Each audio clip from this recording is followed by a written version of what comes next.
vamos falar de um tema extremamente relevante para nós como executivos profissionais, para os nossos colaboradores das empresas, que é o tema do futuro da força de trabalho. Ou seja, à medida que a tecnologia avança, como muda o comportamento e o que as empresas precisam fazer para se preparar ou para preparar os colaboradores para essa transformação digital.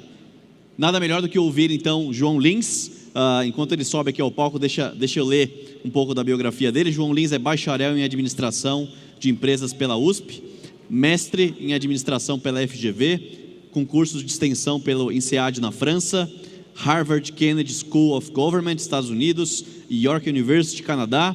É professor da FGV, onde leciona as disciplinas nas áreas de organização e gestão de pessoas, com mais de 20 anos de experiência como consultor de grandes organizações nacionais e internacionais. Liderou a consultoria de People in Organization como sócio da PricewaterhouseCoopers no Brasil. Hoje atua como diretor executivo da FGV Company. Então, João, seja bem-vindo ao palco. Obrigado por estar conosco.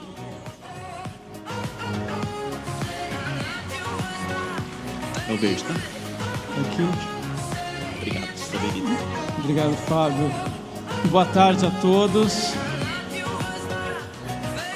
É um prazer, uma honra estar aqui com vocês. Agradeço o convite da ScanSource para compartilhar um pouco do trabalho, né, dos nossos pesquisadores e professores lá da Fundação Getúlio Vargas em torno desse tema.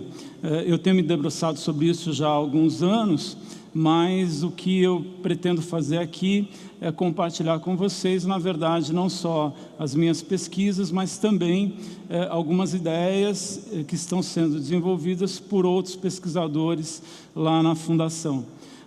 Quando a gente fala sobre o futuro, eu gosto sempre de fazer um disclosure, né? Como o Fábio falou, eu acabei passando grande parte da minha vida numa empresa de consultoria e auditoria, então a gente tem esse costume de começar a fazer um reporte apresentando algumas ressalvas. Então, quando a gente fala do futuro, é sempre importante colocar aqui algumas ressalvas, né? Ou seja, o que a gente vai tentar fazer aqui nessa meia hora não vai ser muito uma previsão, mas, na verdade, a gente se concentrar, como os palestrantes que tiveram aqui antes de mim o fizeram, em fenômenos que já estão acontecendo, coisas que já estão acontecendo no presente e que vão moldar o nosso futuro, para que a gente possa refletir em relação a isso. Essa discussão lá na Fundação começa de uma maneira mais estruturada, aí há cerca de 4 anos atrás, com um estudo que nós fizemos com 115 empresas brasileiras, onde a gente pretendia, na verdade, trabalhar com 3 grandes grupos de informação. Tentar entender quais eram as grandes tendências que estavam afetando a economia brasileira e a sociedade brasileira, entender como é que as empresas no Brasil estavam se articulando, reagindo a essas tendências em termos de estratégia de negócios, em termos de modelos de organização e modelos de gestão, e tentar entender os impactos disso para as pessoas, para os profissionais, para a sociedade de uma maneira geral.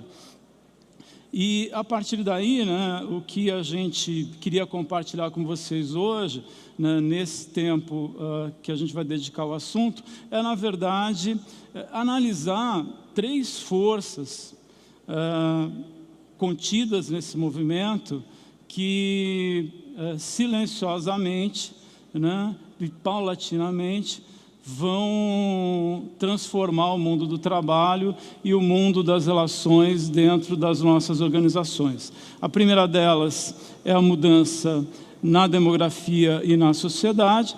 A segunda são as mudanças na natureza do trabalho em si. E a terceira são as mudanças no vínculo entre as pessoas e as organizações. A primeira delas, a mudança na demografia, ela tem sido alvo, nos últimos meses, pelo menos aqui no Brasil, de um debate intenso, principalmente a partir da discussão sobre a Previdência. né? Mas o que eu queria chamar a atenção para vocês é sobre outros fatores relacionados com essa transformação que extrapolam simplesmente a questão previdenciária. Esse quadro, que é um quadro produzido aí pelo IPEA a partir do censo de 2010, que foi o nosso último censo, mostra uma realidade inexorável. Qual é essa realidade? Que a sociedade brasileira, ou a população brasileira, como está acontecendo em todos os países do mundo, está envelhecendo. Mais um caso, ou uma característica particularmente importante no caso do Brasil, é que a nossa população está envelhecendo muito rápido. Em 2040, em algum momento de 2040, se a gente comparar essas duas pirâmides, né, a pirâmide mais clara, laranja, mais clara, é a pirâmide etária que a gente tinha em 2010, e essa pirâmide, ou na verdade, essa figura, né, que parece meio uma pera, seria a configuração da população brasileira na década de 40 desse século. Então, veja, em menos de 30 anos, a gente tem uma inversão completa da pirâmide etária. A gente vai ter daqui a 20 anos, né, a mesma pirâmide etária que a Alemanha, por exemplo, tem nos dias de hoje. E a gente vai chegar nessa situação num tempo muito, muito mais rápido do que aconteceu na Europa e em outros países desenvolvidos. O que significa isso do ponto de vista prático para as empresas? Que a gente vai ter, em algum momento de 2045, aliás, em 2040, né, na década de 2040, mais da metade da população ou da força de trabalho brasileira vai ter mais de 45 anos. Mais da metade da força de trabalho brasileira vai ter mais do que 45 anos. Né?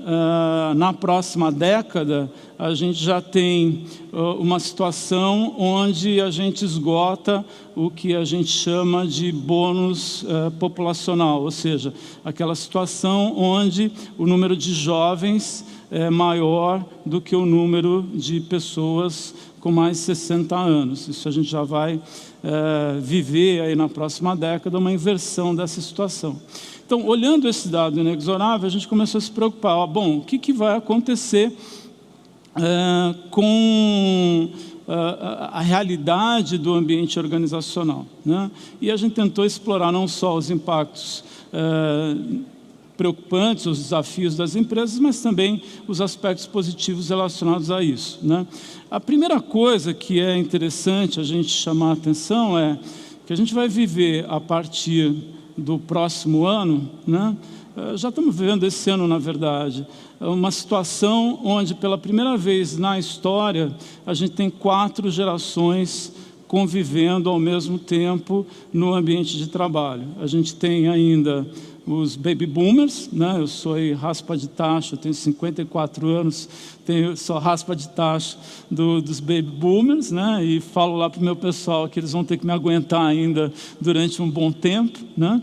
Lá na fundação. A gente tem a geração X, a geração Y e os nativos digitais que entram aí no mercado de trabalho a partir desse ano. Então, esse é a primeira mudança, vamos dizer assim, que eu queria chamar a atenção de vocês. Olha, a gente vai viver uma realidade na força de trabalho daqui para frente que é caracterizada pela diversidade. É caracterizada pela diversidade de faixa etária, a diversidade de gênero, a diversidade de crenças e valores, a diversidade do ponto de vista de orientações políticas e assim por diante. Então, o primeiro desafio que a gente vai poder debater aqui ao longo dessa tarde é exatamente isso. Olha, como é que eu preparo a minha organização para essa realidade, de lidar com uma força de trabalho que é cada vez mais diversa. Isso representa para nós tanto desafios, como eu falei, como oportunidades, né?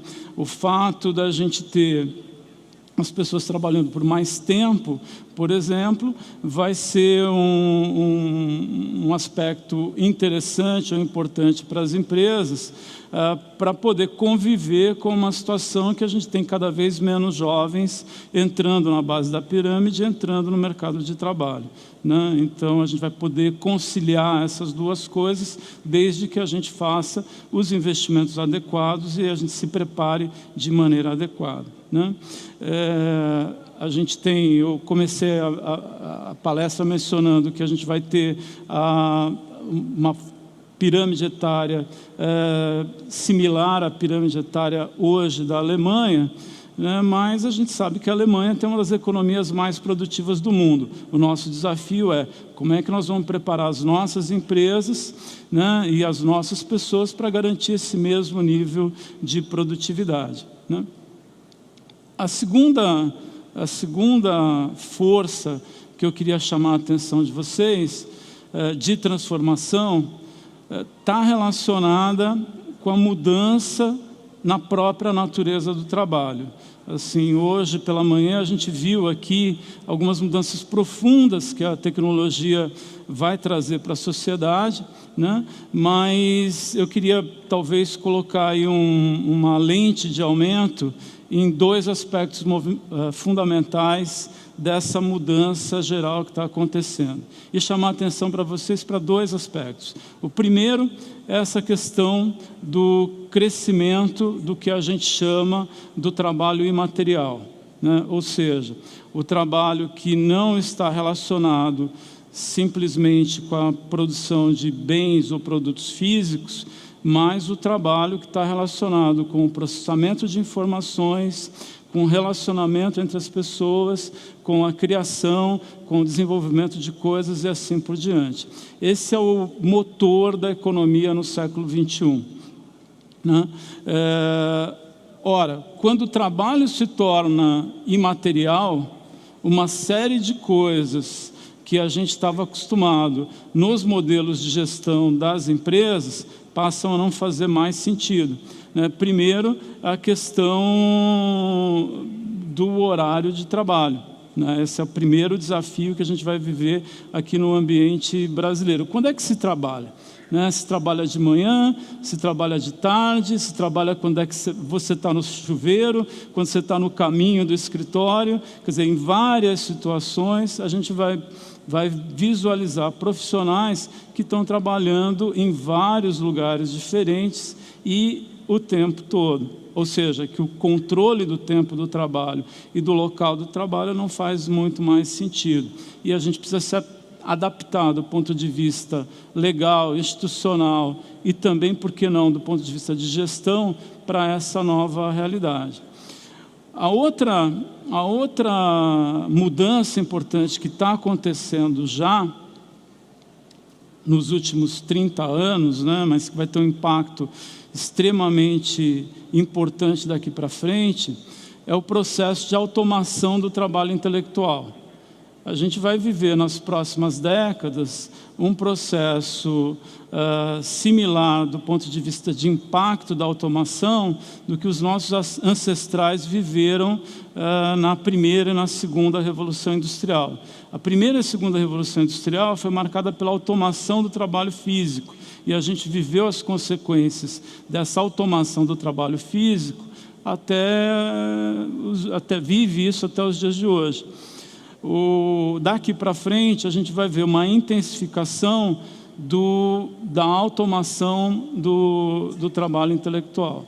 Eu vivi uma experiência engraçada o ano passado, quando eu fui visitar um cliente meu da área de tecnologia, desenvolvimento de software, e eu comecei a minha carreira na área de recursos humanos, né? Eu sempre trabalhei em departamento de pessoal, esse tipo de coisa. Basta dizer que quando eu comecei a trabalhar, né, a gente fazia folha de pagamento numa folha de papel, realmente, né? Daí o nome folha de pagamento. E eu fui visitar esse meu cliente, que é uma empresa de desenvolvimento de software, que tem um posicionamento de liderança em softwares de gestão de pessoas. E o sujeito me apresentou lá o robô, né, o bot, que fazia o processo de atendimento, né, que ele estava instalando nos seus clientes para fazer atendimento na área de recursos humanos, né? E eu conversei aí alguns minutos com o sistema, né, e ele me deu um número de matrícula fictício, né, como matrícula de empregado, e eu fui conversar com o sujeito, né, na verdade com a máquina, sobre uma necessidade que eu tinha de programação de férias. E o sistema me perguntou, olha, né, como é que você está? Estou vendo aqui que você tem tantos dias de férias vencidas. E eu fiz todo o processo de programação de férias com ele em alguns minutos de interação com a máquina. E isso para mim foi muito estranho, porque era exatamente o trabalho que eu fazia há 40 anos atrás, quando eu comecei a minha carreira na área de recursos humanos, há 35 anos atrás. Então, quer dizer, a gente vai viver cada vez mais esse processo de automação do trabalho intelectual. Então, se a gente pensa, né, quais são os impactos que isso vai ter na economia e nas empresas, né, o primeiro dado interessante aparece aí na pesquisa de 2015. Né? Como eu falei para vocês, nessa pesquisa, a gente foi conversar com um pouco mais de 100 empresas aqui no Brasil, a maioria delas de grande porte, e a gente coletou a percepção, então, dos executivos sobre como é que eles estavam percebendo esses impactos na realidade deles. Né? A primeira questão interessante, que vocês vão ficar com esse material, não se preocupem de ver linha a linha o que está nesse quadro, mas a mensagem central aí desse quadro, se a gente varrer algumas dessas variáveis, né, algumas das características listadas aí, a gente vai ver uma perspectiva bastante positiva por parte da liderança dessas empresas em relação a essas mudanças no trabalho. Né? Você vai ver mensagens aqui, olha, o trabalho ele se torna, ele apresenta mais oportunidades de aprendizagem. Olha, o trabalho daqui para frente vai permitir que o indivíduo tenha mais controle sobre o seu trabalho, né, sobre o seu planejamento e a gestão do seu trabalho e, portanto, isso aumenta a possibilidade de você experimentar autonomia dentro do ambiente organizacional. Ou seja, várias mensagens positivas em relação a esse processo da transformação do trabalho. Isso é real.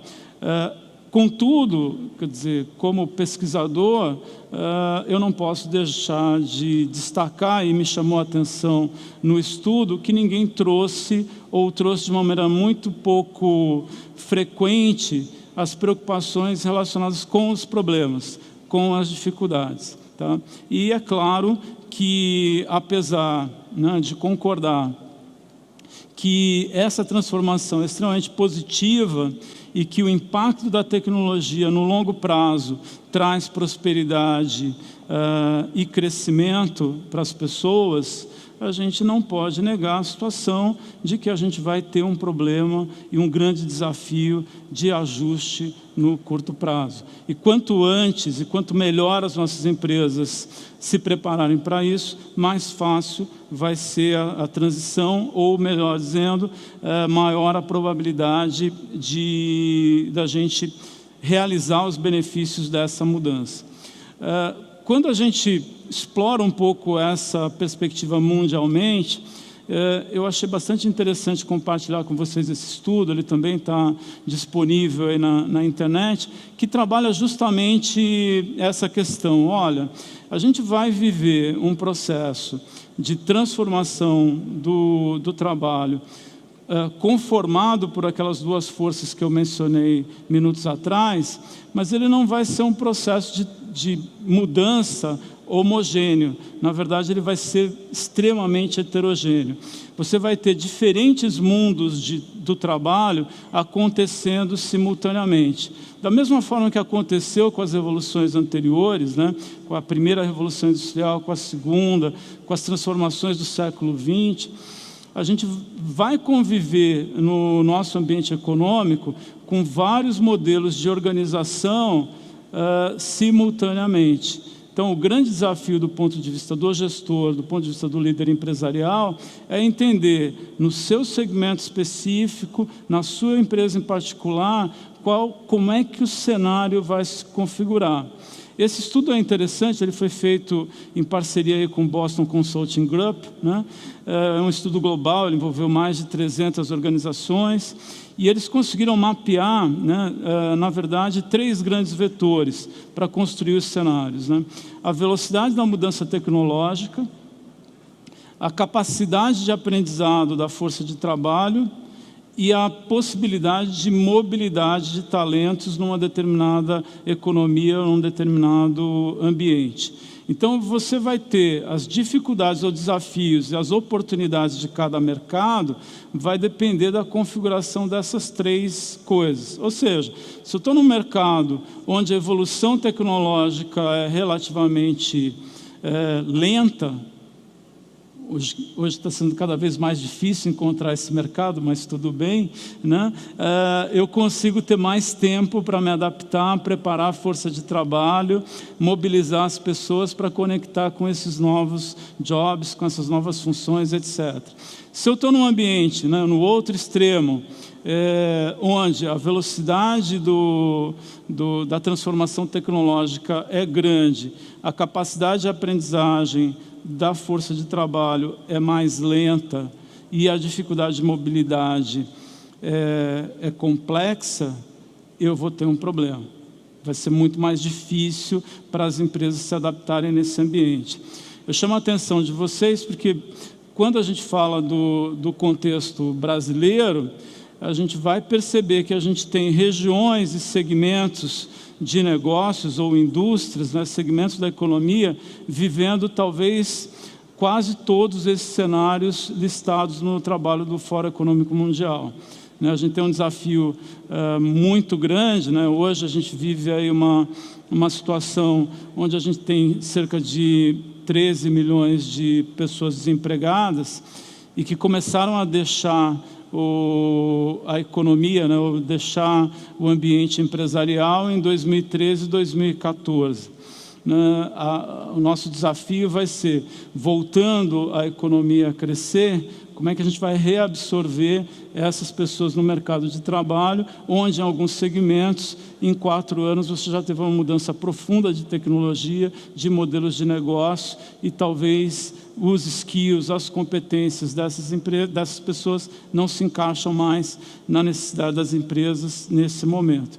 Em outros segmentos, esse movimento não vai ser tão complexo. Tá? Então, fica uma dica para vocês que na nossa perspectiva lá na Fundação, quando a gente fala do futuro do trabalho, a gente não está falando de um futuro só, mas a gente está falando de vários cenários que convivem conjuntamente. E o desafio, né, ou a grande oportunidade, ou a recomendação que a gente poderia fazer, é que cabe ao líder empresarial tentar entender o seu contexto específico, ver em que cenário ele se encaixa e qual é a melhor estratégia de gestão de pessoas para isso. Né?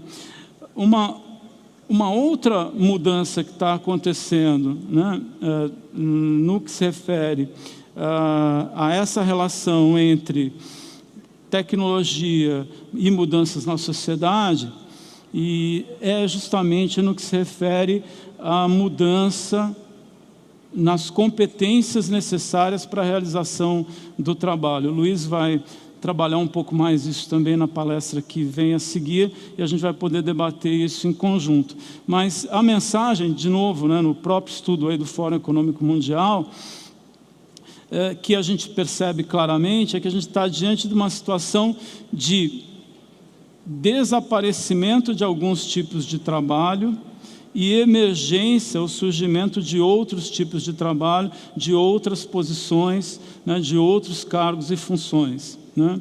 Existe aí um número mágico, uma estimativa mágica, que em 20 anos, mais da metade das funções existentes aí nas empresas vão ser diferentes daquelas que existem hoje. E a gente nem sabe exatamente quais vão ser. né? Eu que já vivi um pouco, né, também, como alguns de vocês aqui na sala, nós já vimos esse filme acontecer, né? A gente já viu várias funções desaparecerem, cargos desaparecerem dentro das empresas e outras funções e profissões surgirem. O que vai acontecer nos próximos 20 anos é uma troca talvez mais intensa nesse processo. Com isso, novas competências, novos saberes passam a ser importantes na força de trabalho.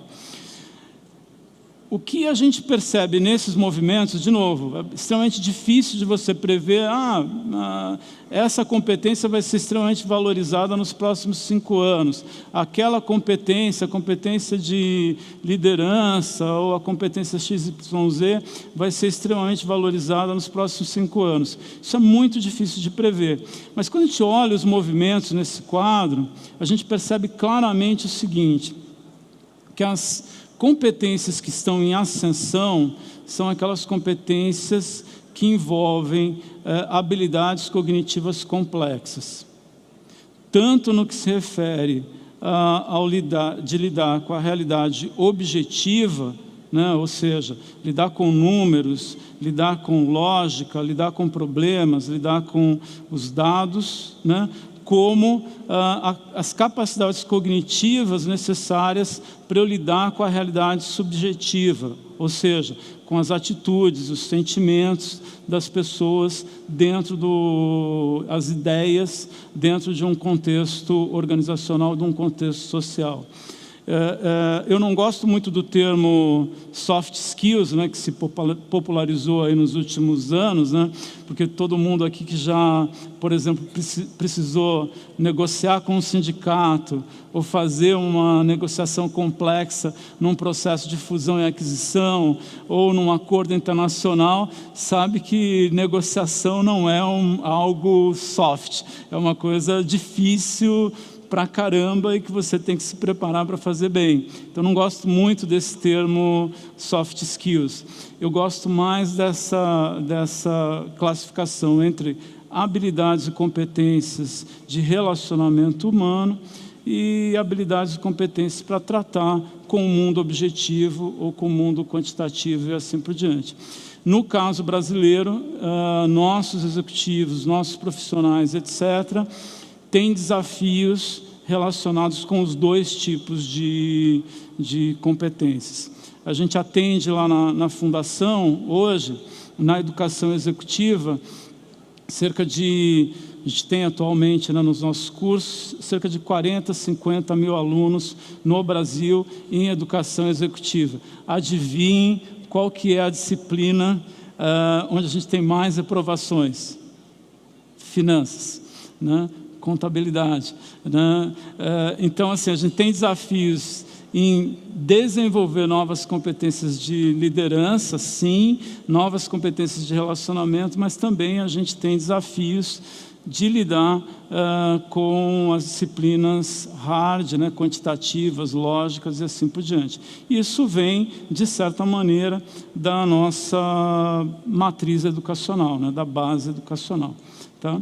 Então, no que se refere àquele segundo conjunto de mudanças, né, da natureza do trabalho e da característica e da sociedade, eu sugiro vocês prestarem atenção justamente nessas mudanças da demografia, né, que como eu falei, aqui a gente não está falando do futuro, a gente está falando de coisas que estão acontecendo no presente, mas que vai moldar o futuro da força de trabalho de vocês. Todo mundo que vai trabalhar na empresa de vocês daqui a 10 anos já nasceu. Todo mundo que vai trabalhar na empresa de vocês já está na escola.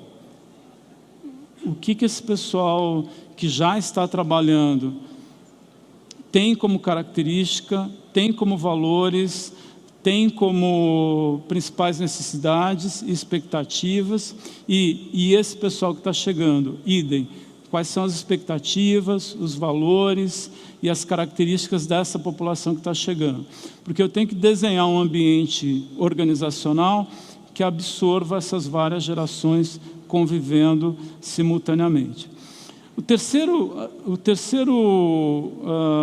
terceira mudança que eu queria chamar a atenção de vocês, né, para a nossa discussão, são as mudanças que estão acontecendo no que se refere ao vínculo das pessoas com a organização. A gente tem um fenômeno mundial, né, bastante interessante, que é o crescimento, ou pelo menos aqui no caso brasileiro, esse quadro mostra isso.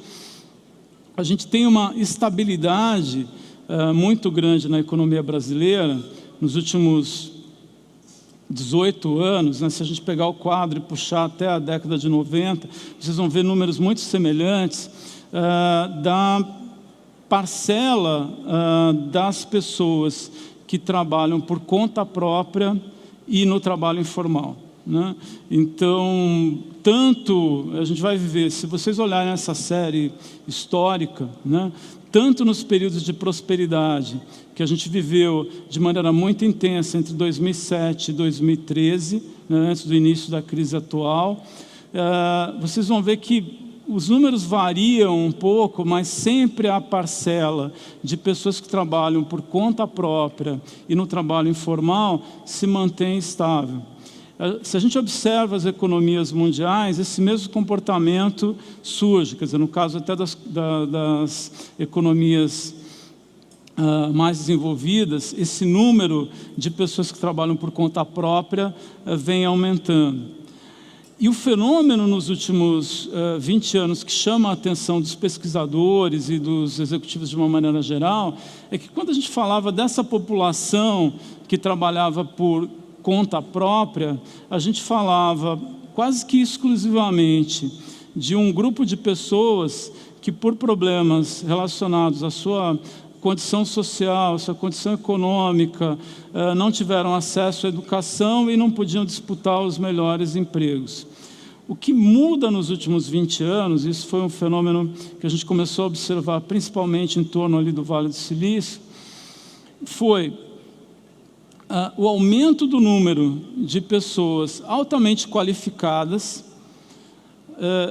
que preferem esse tipo de vínculo, esse tipo de trabalho, ao invés de um emprego formal numa empresa de grande porte. Esse número ainda, quando a gente fala da economia brasileira ou das economias dos outros países, é claro, é um número pequeno, mas é um número de profissionais, que a gente chama hoje, né, formalmente, de profissionais do conhecimento, que têm a capacidade, pelas qualificações que eles têm, de disputar empregos em qualquer organização, mas preferem trabalhar por conta própria ou em outros arranjos organizacionais, que garantam para eles mais flexibilidade, qualidade de vida, etc. São vários objetivos, várias expectativas que esse grupo busca. Tá? Isso é uma mudança fundamental no modelo de gestão de pessoas dentro das organizações e tem impactos em toda a relação capital-trabalho, né? Então, só complementando aqui os dados, né, antes de eu fazer alguns comentários específicos, então veja, não só aqueles dados quantitativos macro, mas algumas pesquisas qualitativas interessantes. Por exemplo, em 2013, esses dois pesquisadores, aí, o Peter Capelli e o Keller, da Universidade de Pensilvânia, fizeram esse estudo para entender a importância do trabalho sem vínculo formal, sem o vínculo tradicional nas empresas americanas. Eles descobriram que cerca de 20%, 25% aí das horas de trabalho se vinculavam a tipos de vínculo que não eram um vínculo tradicional. O que eu estou chamando aqui do vínculo tradicional é o sujeito num emprego formal, com dedicação em tempo integral à organização. Tá? Então, eles mapearam 10 tipos de vínculo diferentes. A própria OIT, na sua classificação de empregos de 2015, mapeou no mundo 14 tipos de vínculos diferentes. Tá? E em pesquisa que nós fizemos, lá um grupo de pesquisadores em 2017, a gente trabalhou aqui no Brasil com 15 tipos de vínculo diferentes e conversamos com um grupo seleto de executivos que justamente tinham escolhido, num determinado momento da sua carreira, se distanciar do vínculo tradicional, como diretores de empresas, etc., e se aventurarem em trabalhos como consultores, conselheiros e assim por diante. Tá? Então, veja, por que eu estou chamando a atenção de vocês em relação a isso? Porque grande parte das soluções que a gente tem no que se refere à gestão de pessoas tratam, se vocês forem, por exemplo, 90% dos textbooks, das escolas sobre gestão de pessoas, está falando de um público, está falando de práticas, está falando de ferramentas que fazem sentido para quem tem um trabalho em tempo integral. Não faz muito sentido para pessoas que estão vinculadas com as organizações em tempo parcial, num regime de prestador de serviço, num regime autônomo e assim por diante. E essa vai ser cada vez mais a realidade da nossa força de trabalho. Quando você fala que eu sou responsável, como diretor de recursos humanos ou diretor de gestão de pessoas de uma organização, na verdade, eu tenho uma missão de conectar uma força de trabalho com os objetivos empresariais que é composta por pessoas que têm diferentes tipos de vínculo, não mais uma força de trabalho tradicional que é formada só por empregados da minha empresa. Um exemplo desse fenômeno é essa empresa que foi lançada o ano passado aqui no Brasil. Quer dizer, a gente já vem mapeando que as plataformas devem ser, no futuro, uma grande força de intermediação entre a demanda das empresas e a oferta de trabalho. Tá? A oferta de profissionais. Um exemplo clássico disso, talvez o mais conhecido, é o Uber. Ou em trabalhos, vamos dizer assim, de técnicos especializados aqui no Brasil, aquele Get Ninjas, ou coisa parecida.